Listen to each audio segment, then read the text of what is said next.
Welcome back to another episode of Calloused Hands. Thank you guys so much for joining me. Last time we were together, 2 Thursdays ago, I guess at this point. Things are getting really busy with my summer as far as different things, and we'll get into that in just a second. But we wrapped up David, and I honestly wasn't expecting to wrap David up with that episode, but it's worked out so well. By the end of it, I was like, you know what? This is a great way to go home on it. So we wrapped it up, put a nice little bow on it, I feel. And now we're moving on with our character study as far as who we're going to. So we're changing gears. We're going to New Testament now, now that we've kind of examined a handful of guys over on the Old Testament. And I'm getting more refined, I guess, as we go. I have a better idea of where I want to go now after having spent so much time on those guys that we did with the Old Testament, as far as Samuel, Saul, Jonathan, David. It was a lot of fun. Hopefully you learned something. Hopefully it was something you might have been able to share with somebody at some point that might have questions about David and Jonathan, or some, maybe they're struggling with something and it can help them, or what have you. Hopefully it was just a good study in one way or another for you. So summer is getting very busy. I wasn't able to release an episode last week because of VBS, which actually some of our material will be coming from what we covered in our VBS class, because we covered Jesus this year for our VBS. And we'll get into that. We're going to table that one now. So VBS just happened. Next weekend is a very busy weekend because we have another event for our church. And then the weekend after, I believe, actually slows down for just a second. Or is that whenever we go to camp? Because we got summer camp coming up real soon. So it's going to be super busy. I don't know how many of these episodes we're actually going to get out in the month of June. I'm going to do my best. But if there's a week where there isn't one, it's because I have a super crazy schedule. June is going to be a challenge. So, yeah, the next weekend we've got an event, and then the next weekend after that we go to camp, and then we're in July already, and we have a holiday makeup there that I'll have to do for my regular job. So there's a lot coming, but we're gonna do our best to do a really good Jesus series before mid-July, where we begin doing our hunting series. So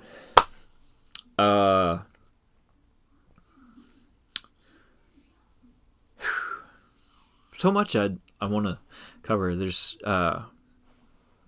been a lot of good things. In particularly, since we discussed Jesus at VBS, our material comes from Apologetics Press, or came from Apologetics Press. Highly recommend their stuff. You can buy the thing on their website. I will do my best to remember to link their website. They put out some really good material. I'm pretty sure I've mentioned them on here before. The crazy thing is just how well this fit. I didn't even realize, I had forgotten whenever I had planned on doing Jesus this month, whenever I had announced it weeks ago, that we were going to be doing Jesus for VBS. Excuse me. And so whenever I realized that was going to be the topic, I started, obviously I started studying and everything, but I didn't even originally, while doing, going over it, think this is something that I'd want on this particular character study. But then I started looking into it, or studying it, obviously, and getting ready to teach it. And even while teaching it, I'm like, man, there's a lot to learn from this lesson. Now, we were given Jesus the Nazarene. We taught it to, 4 age groups, and obviously you got to approach each age group with just a little bit of, variation, because the older age group, you can get a little bit more in depth. The younger age groups, you can't get as in depth, and then you end up focusing on different things for each one. Certain kids fixate on certain parts of the topic more than other things or what have you, and so each night ends up being different in one sense or another. But with Jesus the Nazarene, the whole point is there's different names for everyone. And it's great material. We are actually going to begin our lesson for today's study over in Matthew. We're going to go to Matthew chapter 2. And then we'll actually we'll go from there to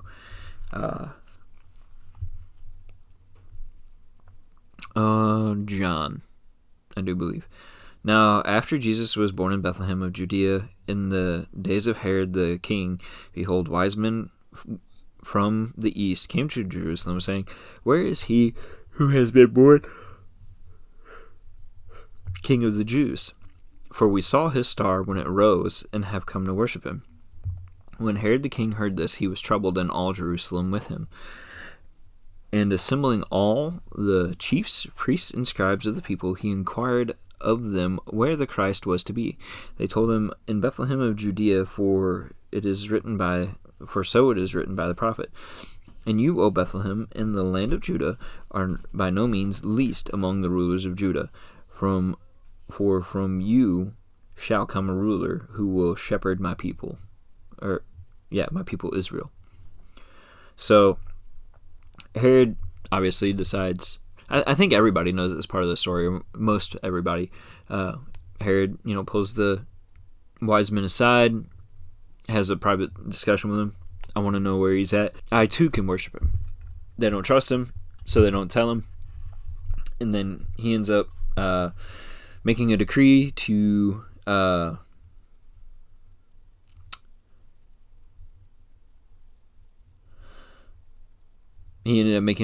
decree to execute all the children under 2 in that area. We're going to pick back up in Matthew 2:13.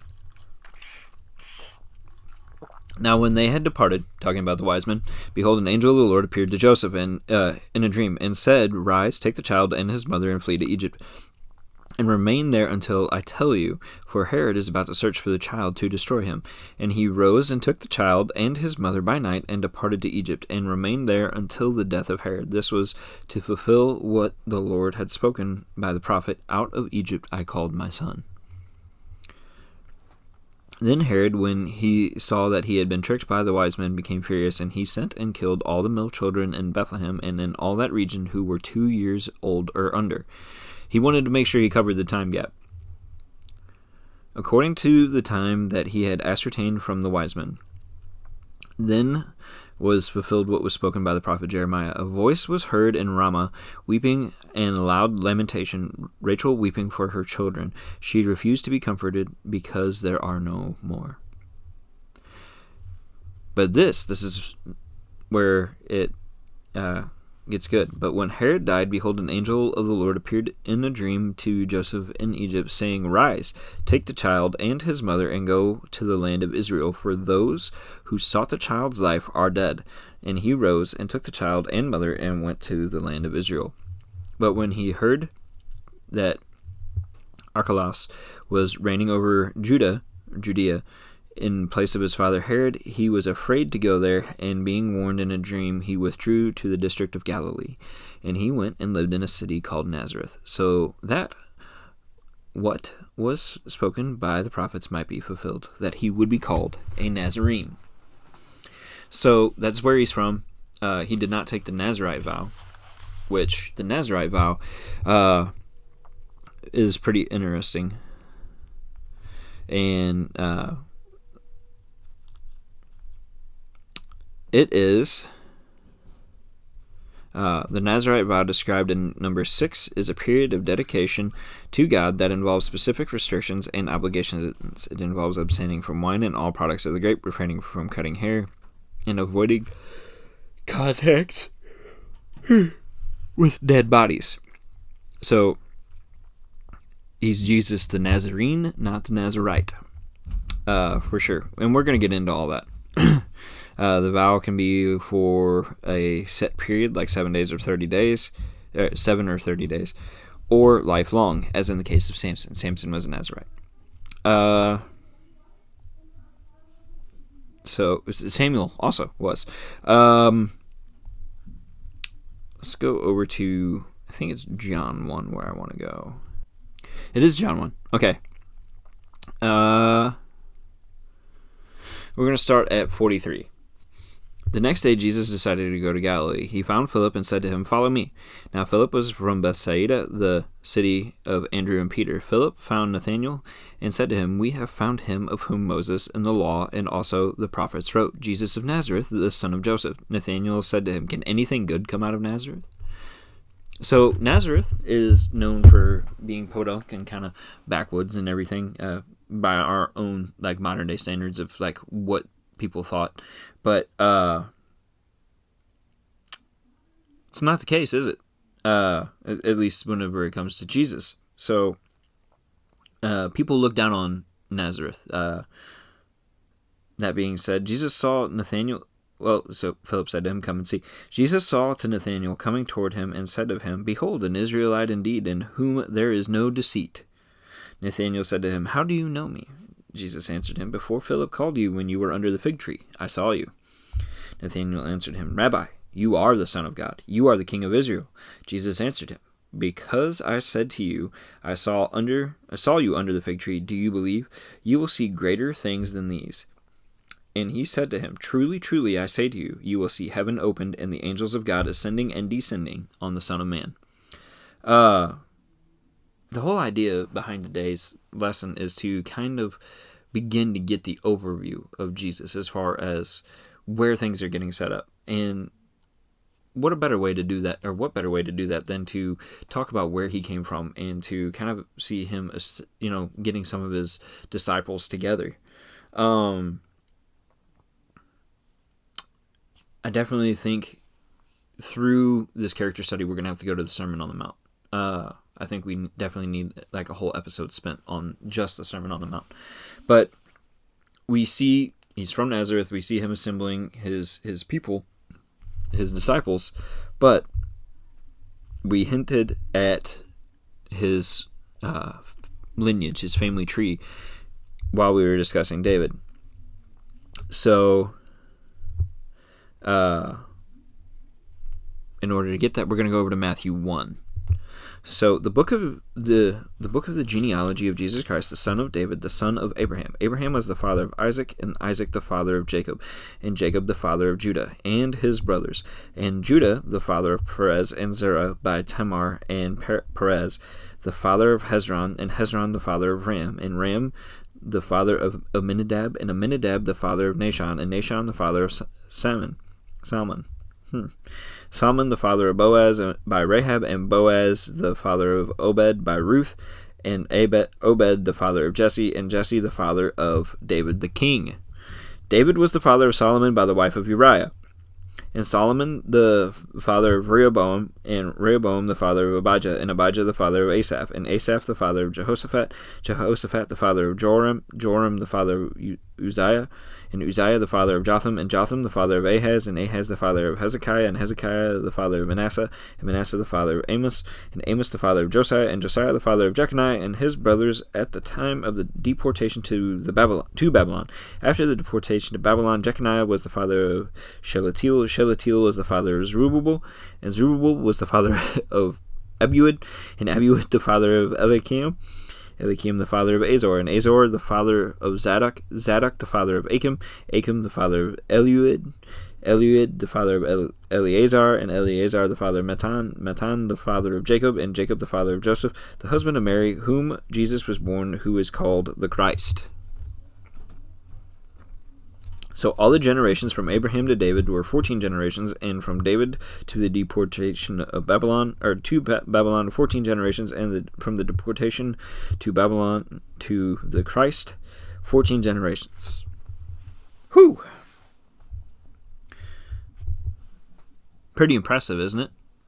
a descendant of David is where our,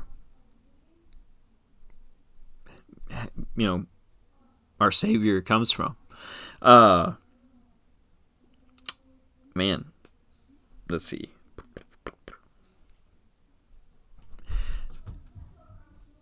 The whole story behind, like the whole account, not just story, but the whole account of Christ coming, preaching, and then dying on the cross for our sins is just so hard to wrap our minds around, or my mind around.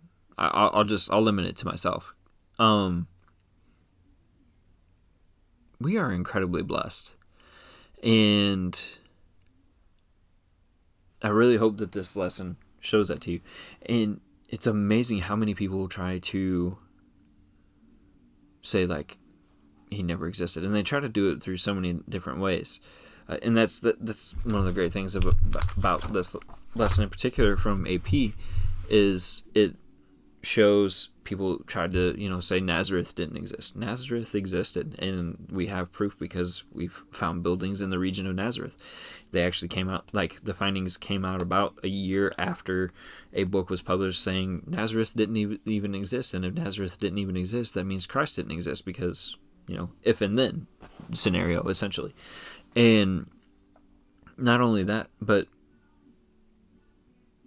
there's so many people nowadays that just think, oh yeah, no, he didn't exist. We're getting to that point where we're getting so far removed from it, we can't see it as a whole, obviously, because I do believe it, and I imagine you do too, to some extent, if you're here with me.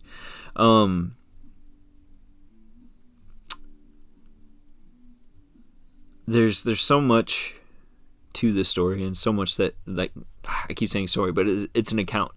It's real. It happened. And we have so much proof. Like Josephus, a like prophet, historian, scribe guy. I'm just throwing it all together there for the Jews. Wrote, in his writings, like in one of his books, Jesus, if it's lawful to call him a man, and even mentions that is the Son, is the Christ. We don't have any evidence that he was baptized after making such confession. So I don't know where he stood on that, but he did acknowledge Jesus' existence and even acknowledge that he was the Christ. And we even have letters back and forth from Tiberius and one of his people. Hang on one second. Well, Pliny the Younger. Pliny was using the term Christian in his letters to Trajan. That's what it was, Trajan. And he mentions, the word Christ 3 times to refer to the originator of the sect. And he used the term Christian 7 times in this one letter. All this is from letter. 10 times he used a word containing Christ in it. And even though they didn't agree with it, they recognized that it was a thing. They recognized the leader. They didn't think highly of the leader. And obviously the way they spoke and everything, like it mentions here, it's verbally strips him of his sonship and denies his glory. However, they acknowledge his existence. That's my adding in there, is the however. But we have so much proof that he did, that he was here. We have the Bible. We have historians. All this proves that he was here, that he was real, that he was a man. I even think back to... okay. We're going to wrap up with this one. To prove that Jesus was a real man. Jacob's well, so this is John 4:6. We're going to do 6 through 10. Jacob's well, so there... Jacob's well was there. So Jesus, wearied as he was from his journey, was sitting beside the well. It was about the 6th hour. A woman from Samaria came to draw water. Jesus said to her, "Give me a drink," for his disciples had gone away into the city to buy food. The Samaritan woman said to him, How is it that you, a Jew, ask for a drink from me, a woman of Samaria? For Jews have no dealings with Samaritans. Jesus answered her, if you knew the gift of God, who it is that is saying to you, give me a drink, you would have asked him, and he would have given you living water. Jesus was tired and weary from the previous events prior to what we just read. He was thirsty, and he was resting. And the depiction from The Chosen is so good for like getting a visual. Obviously, it's still something done by man, but it gives that great visual. Christ was a man, and because he was a man, and the example that he set, we can study him and do a character study to see how we should live our lives. That being said, we're going to wrap it up here. We will see you next Thursday for more on Christ in a character study on Calloused.